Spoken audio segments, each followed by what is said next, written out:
Bonjour, ici Yann Telonia pour l'UE 504, analyse filmique.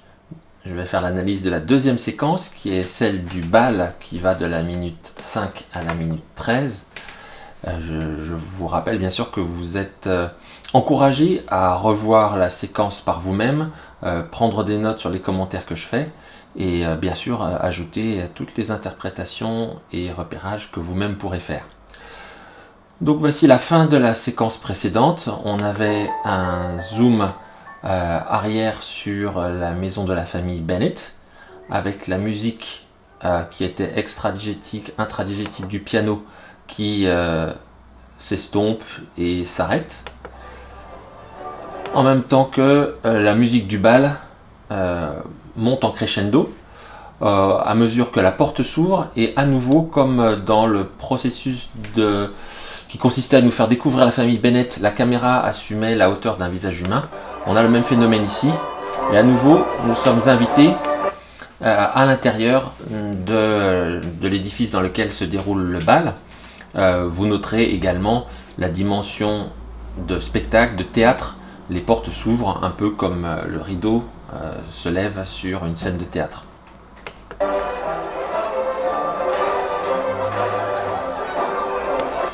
Donc on a des éléments de chaos et d'harmonie, harmonie par la danse, chaos par les mouvements à travers l'écran, dans tous les sens, des mouvements désordonnés. Mais de façon générale, on comprend rapidement que les gens sont heureux, ça se voit sur les sourires, au sourire sur leur visage. On comprend bien sûr qu'il s'agit d'un bal puisque il a été annoncé dans la séquence précédente et on voit effectivement que les gens sont tous bien habillés. La décoration, le lustre au plafond renforce, et les colonnades à droite renforcent la dimension de spectacle et de mise en scène.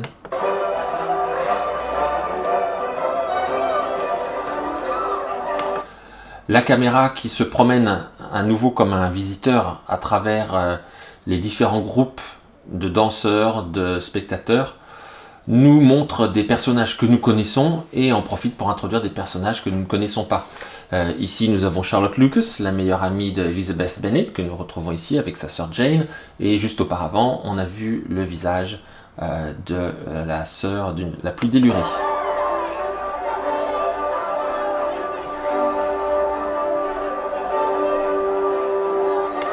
Donc la musique qui pouvait paraître extradigétique a un ancrage intradigétique avec ce plan et la caméra qui se promène correspond aussi au visage de quelqu'un qui cherche ses repères dans l'endroit. Les bougies au premier plan sont un détail réaliste.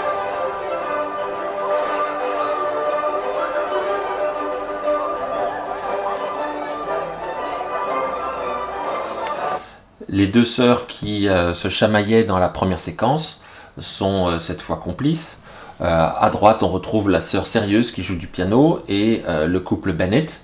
Madame Bennett est très intéressée par le bal et Mr. Bennett regarde le sol et c'est plus une corvée pour lui qu'autre chose. Pourquoi cette scène du bal? C'est bien sûr une espèce de péripétie dans l'intrigue puisque c'est le moment où Darcy et Elizabeth Bennet vont se rencontrer. C'est la conjonction entre deux groupes de personnes, la bourgeoisie moyenne de la famille Bennet et les aristocrates formés par Bingley et Darcy. Et c'est bien sûr un élément de réalisme à une époque où il n'y avait ni Tinder, ni téléphone portable, ni télévision, ni cinéma. Les bals étaient bien sûr l'occasion de se rencontrer et de se plaire et l'occasion donc de former un mariage si possible intéressant pour les deux parties, gagner de l'argent pour l'un ou l'une des deux partenaires, obtenir un titre, bref, trouver un moyen de promotion sociale.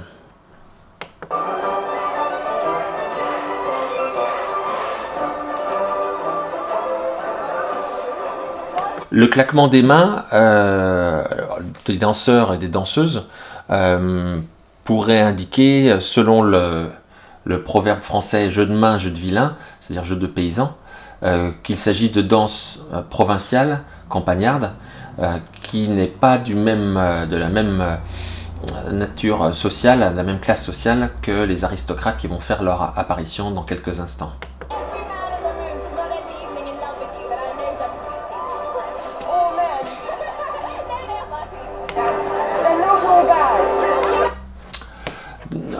On a une scène qui pourrait être transposée au XXIe siècle. 3 jeunes femmes qui discutent sur le bord de la piste de danse sur leur rapport avec les hommes. Qu'en penser, émettre des généralités, laquelle est la mieux préparée pour séduire, ou pour plaire du moins. On a un premier élément d'ironie envers Elizabeth Bennet, qui dit « Tous les hommes sont stupides et n'ont aucun humour selon moi ».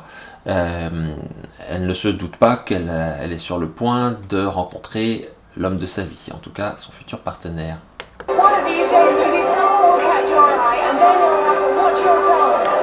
Et Elizabeth Bennet, qui se moquait de sa sœur Jane, se fait prononcer une phrase par sa sœur qu'elle ferait bien de méditer, à savoir qu'elle va bientôt elle-même tomber amoureuse.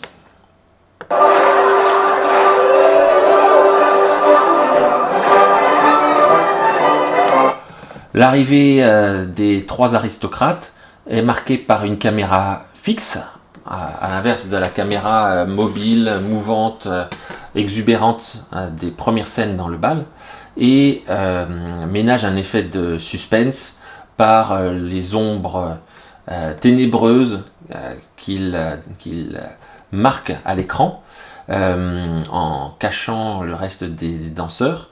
Et le regard des spectateurs se détourne de la danse pour les regarder eux.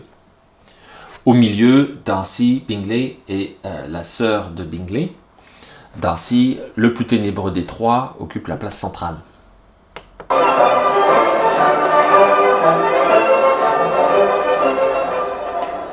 De façon assez spectaculaire, le bal s'arrête à leur arrivée. Certains personnages ont même des airs effrayés ou remplis de respect, à droite également, et cela permet de faire comprendre aux spectateurs que ces personnes ont un rôle social particulièrement important dans cette société. La dimension de théâtre dans le théâtre, avec des spectateurs qui regardent les 3 personnes qui viennent d'arriver et nous qui regardons ces spectateurs, se poursuit avec le regard des personnes dont le destin va se lier avec les 3 personnages qui viennent d'entrer. Le silence s'est fait. Et les premières paroles de l'homme qui vient les accueillir, un homme d'âge avancé, en les remerciant, « How good of you to come », merci d'être venu, souligne encore davantage leur importance sociale. Painted peacocks is our Mr. Bingley. Well, he's on the right, and on the left is his sister. And the person with the quizzical brow? That is his good friend, Mr. Darcy. He looks miserable, poor soul. Miserable. Il a l'air malheureux. C'est un jeu de mots qui va être repris à plusieurs reprises dans l'extrait. Et si Bingley a l'air tout à fait réjoui, sa sœur et Mr. Darcy ont effectivement un air très sombre. Ils n'ont pas l'air du tout d'être à leur aise dans ce milieu.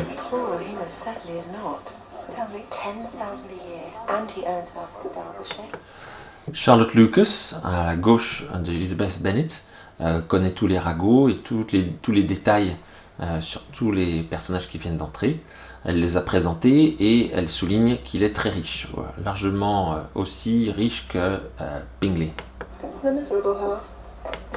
Elizabeth Bennet, qui a prétendu qu'elle ne s'intéressait pas aux hommes et qu'elle les trouvait tous stupides, continue à se moquer de lui et à faire rire son public personnel.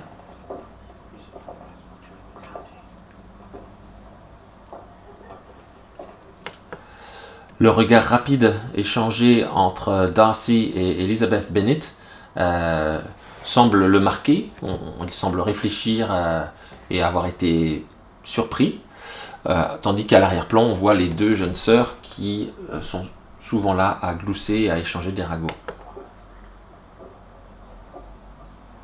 C'est une cérémonie très importante dans la société anglaise. Il s'agit de présenter les gens. On n'avait pas le droit d'adresser la parole aux personnes à qui on n'avait pas été présenté, et a fortiori, on n'avait pas le droit de danser avec les personnes à qui on n'avait pas été présenté. Face à toutes ces formalités qui interrompent le bal, Elizabeth Bennet, par son rire, montre qu'elle n'a cure de ce genre de mondanité. Qu'elle trouve tout cela ridicule.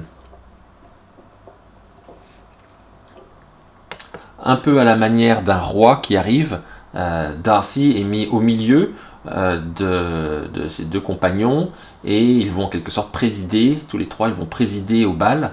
Ils forment une espèce de pyramide humaine avec Darcy le plus grand au milieu. On observe la mère à droite, les deux sœurs ici.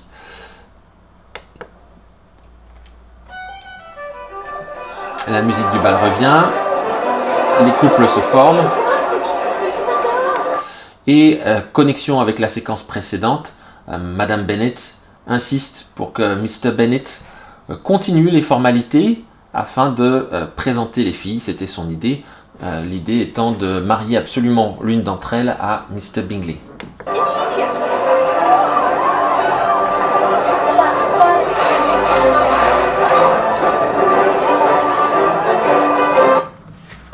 Si l'allusion a été à Mr. Bingley, la personne qui apparaît dans l'embrasure au milieu des couples, c'est Darcy, qui ne sourit pas et qui a toujours l'air aussi triste.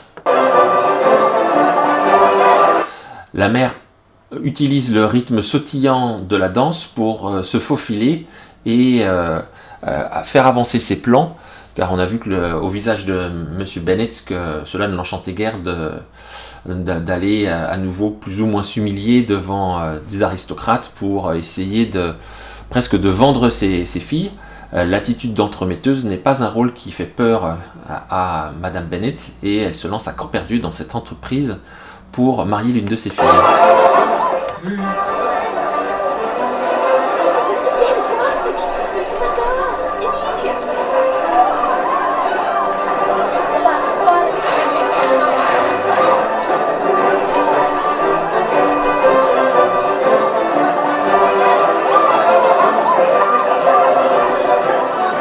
Donc Madame Bennet va donner l'ordre, intimer l'ordre à ses filles de la suivre afin de les présenter à Mr. Bingley. Mr.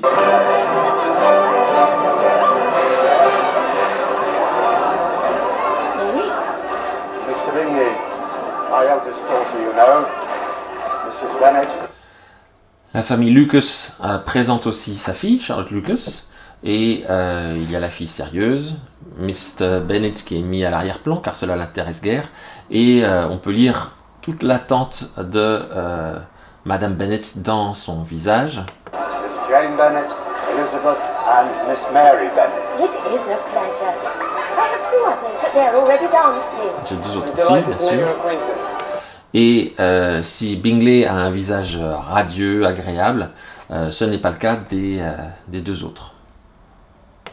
And may I introduce Mr. Darcy of Pemberley.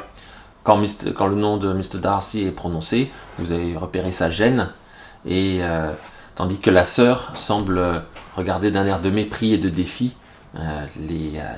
la bourgeoisie provinciale qui vient de lui être présentée. A l'inverse, Mr. Bingley est très intéressé.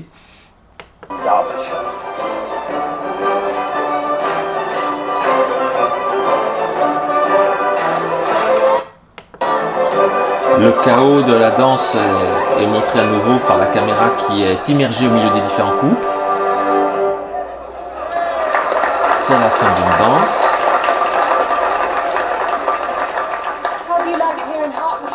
Et c'est la rencontre, la première discussion entre Jane et Bingley. Ce sont bien sûr ce qu'on appelle du small talk, des phrases un peu banales qui sont échangées dans un premier temps. À nouveau, on a une dimension de théâtre dans le théâtre, puisque nous, on observe, en tant que spectateur, Elizabeth Bennet, qui est la spectatrice de la conversation. Very much. The library at Netherfield, I've heard, is one of the finest in the country. Yes.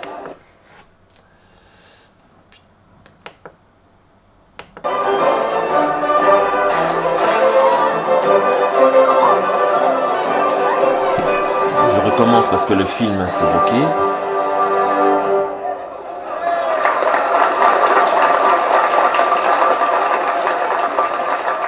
How do you like it here in Hertfordshire, Mr. Bingley? Very much. The library at Netherfield, I've heard, is one of the finest in the country. Yes. Fills me with guilt. Not a very good reading scene.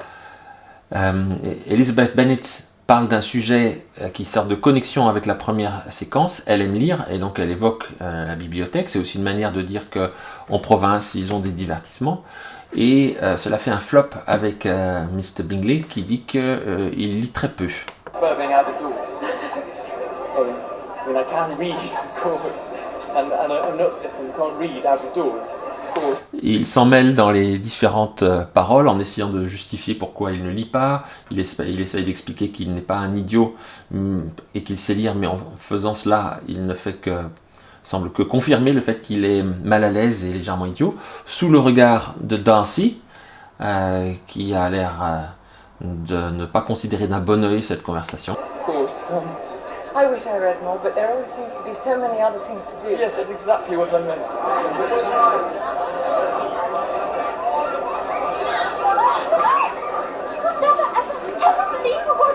Les deux sœurs, délurées, vont raconter les dernières nouvelles, qu'on pourrait appeler des ragots, à leur mère. Un détachement de soldats vient d'arriver en ville. Des soldats sont toujours des gens qui ont un salaire régulier. Ils ont un bel uniforme. Et donc, c'est aussi des personnes qui valent la peine d'être observées. Et que voit-on? La discussion entre Bingley et Jane a permis à Jane d'être invitée à danser. Le regard et la tête tournée de Bingley indiquent qu'il est tombé sous le charme de la beauté de Jane. Jane's dancing with Mr. Bingley. Le phénomène de spectateur et spectacle se prolonge. Bingley est fasciné, il en oublie la chorégraphie associée avec cette danse. Le gros plan sur la main indique que les premiers contacts physiques ont lieu, objet d'un grand émoi. Et pendant ce temps-là, Elizabeth Bennet donne une espèce de bénédiction dans son regard sur ce qui se passe et s'est rapprochée de Darcy qui était dans les parages pour à nouveau faire connaissance. You dance, Mr. Darcy. Est-ce que vous dansez? Et la réponse brève et peu courtoise de Darcy décourage Elizabeth d'aller plus loin.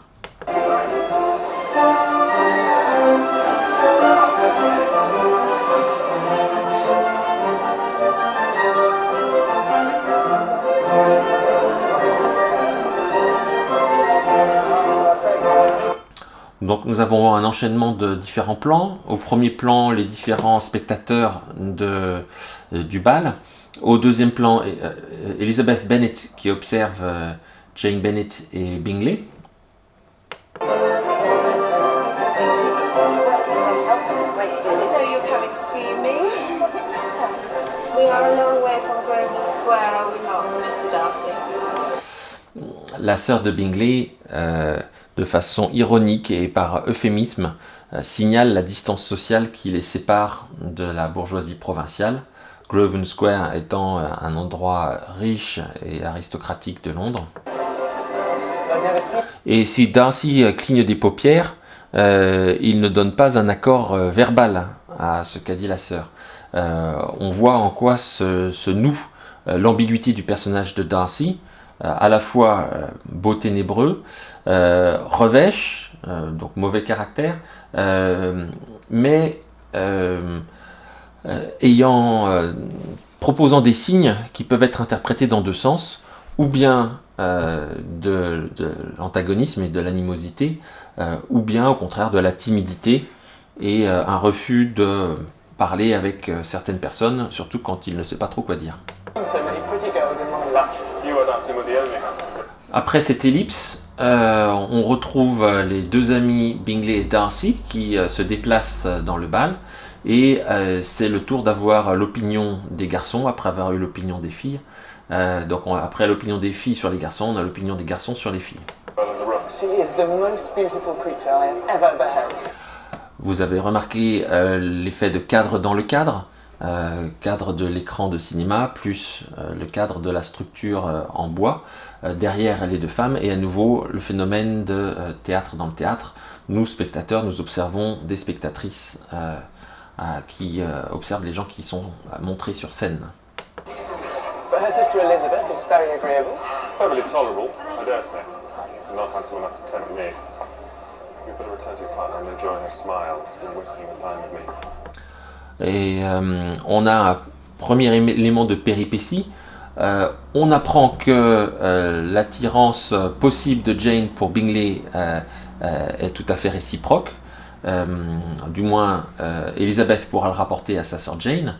Et deuxième élément de péripétie, Darcy semble mépriser ou considérer comme une personne de peu d'intérêt Elizabeth Bennet.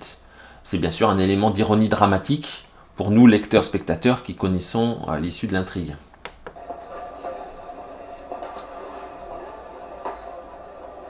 Count your blessings, Lizzie. If he liked you, you'd have to talk to him. Precisely. As it is, I wouldn't have danced with him for all of Derbyshire, let alone the miserable half. Et Elizabeth Bennet cache son dépit.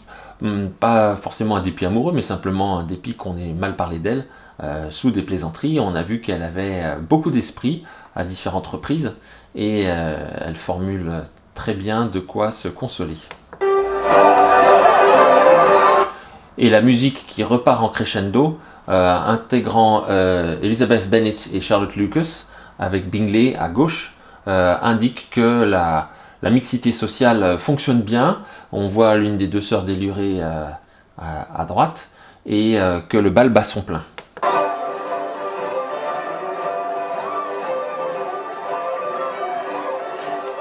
Si Bingley saute tellement haut en dansant que sa chevelure en est toute dérangée, à l'inverse, Darcy reste sombre, marginal, et toujours flanqué de la sœur de Bingley, qui conserve son air morose, sévère.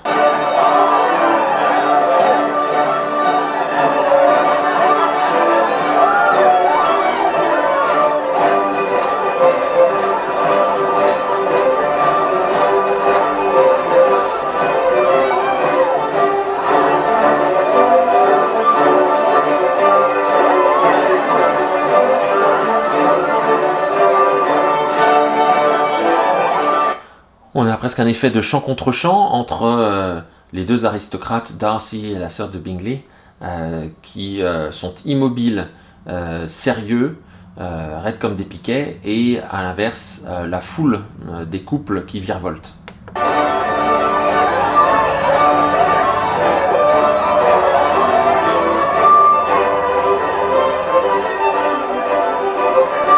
Bingley et Jane échangent des regards, se cherchent du regard.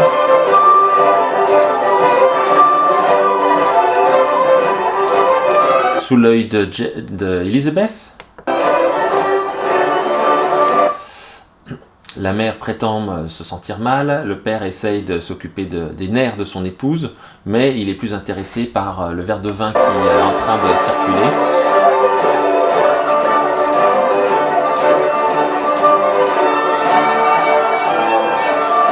De façon symbolique, les choses commencent à bouger avec le lent déplacement de Darcy et de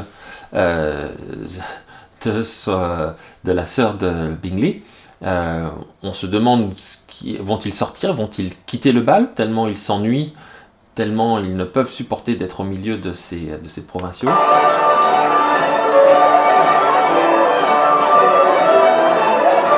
Les bouches largement ouvertes indique que les corps se détendent, que la joie règne au milieu des danseurs.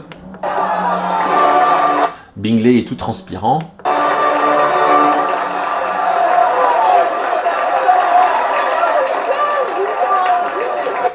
Madame Bennet en profite pour flatter Mr. Bingley.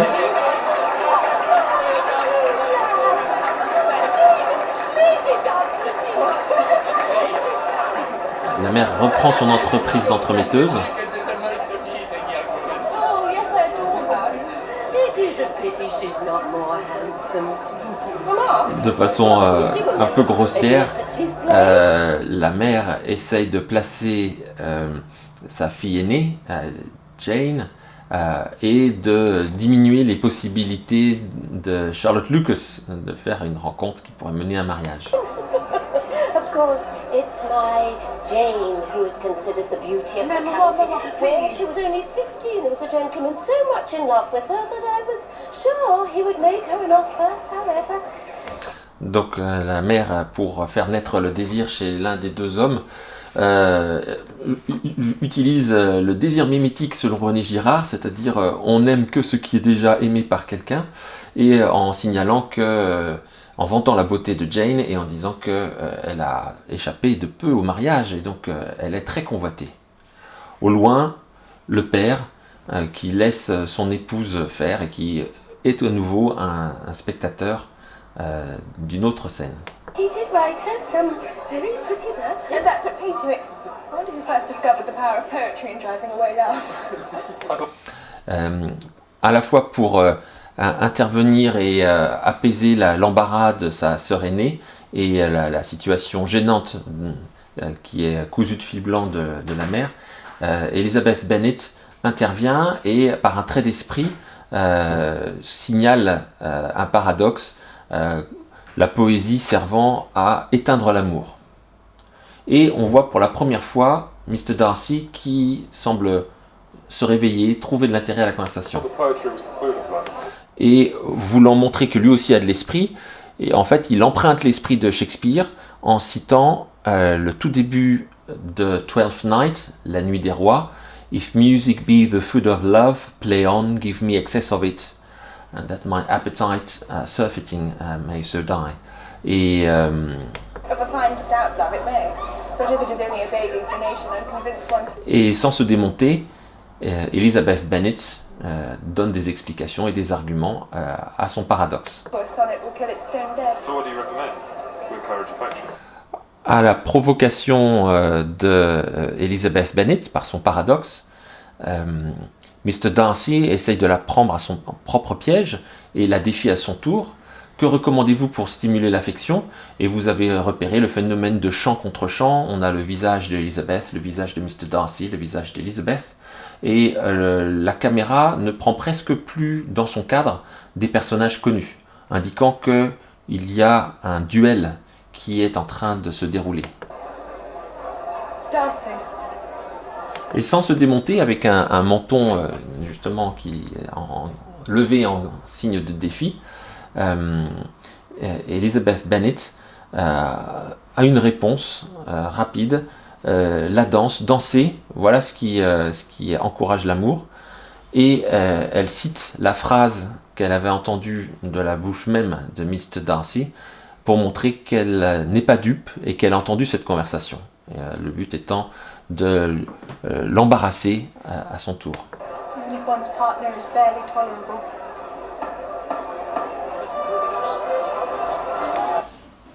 Mr. Darcy ne sait plus quoi répondre.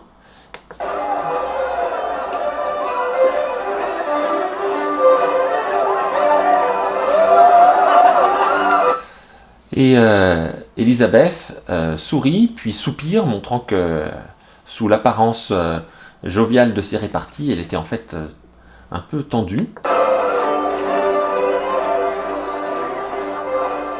Elle quitte le bal, la musique diminue, et c'est la fin de la séquence. Alors, je cherche une image sympathique sur lesquelles annoncer mon plan. Voilà, par exemple celui-ci, cette image-là. Donc en essayant d'aller du plus simple au plus compliqué, voici le plan que je proposerais. La première partie porterait sur le bal, la deuxième partie sur la manière de mettre en connexion, en relation les différents groupes, et la troisième partie porterait sur les dimensions proprement théâtrales et dramatiques de cet extrait.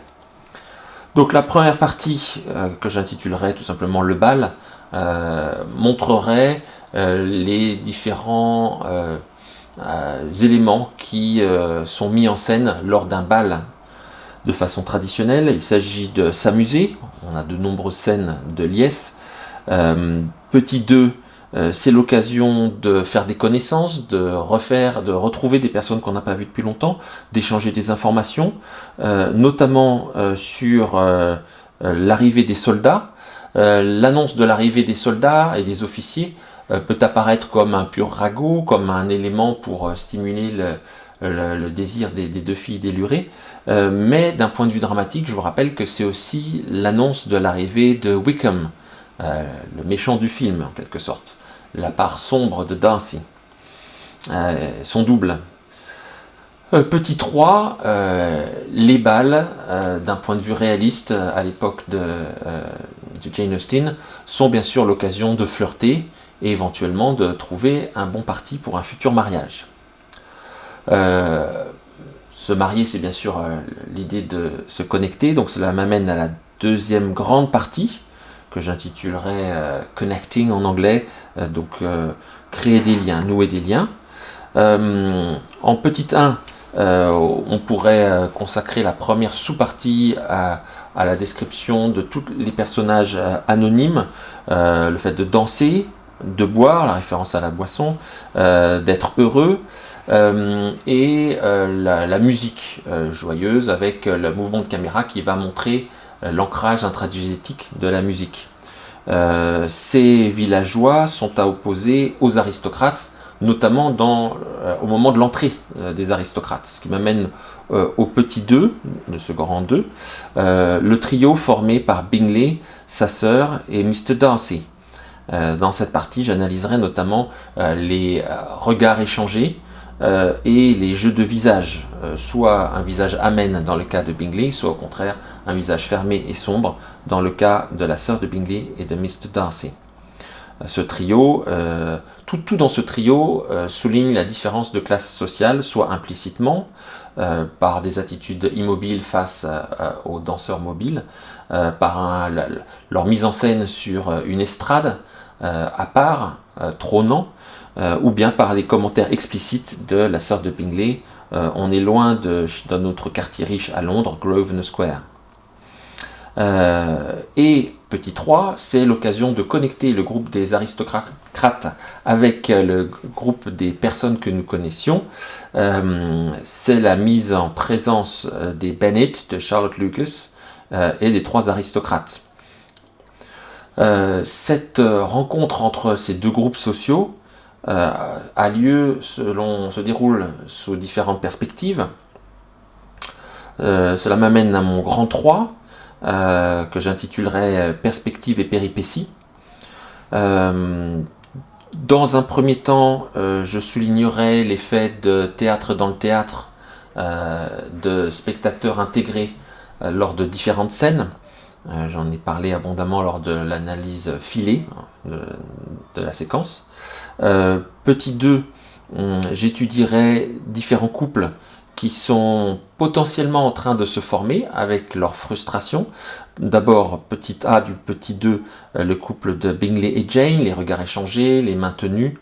Et petit B, le rapport entre Elizabeth et Darcy.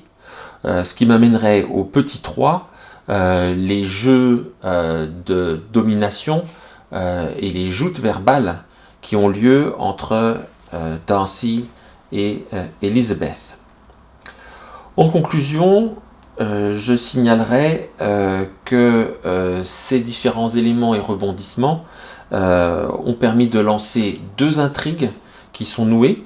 L'intrigue la plus évidente, c'est celle de l'attachement amoureux entre Bingley et Jane Bennet, et l'intrigue plus cachée est celle de l'attachement pour l'instant contrarié entre Elizabeth et Darcy.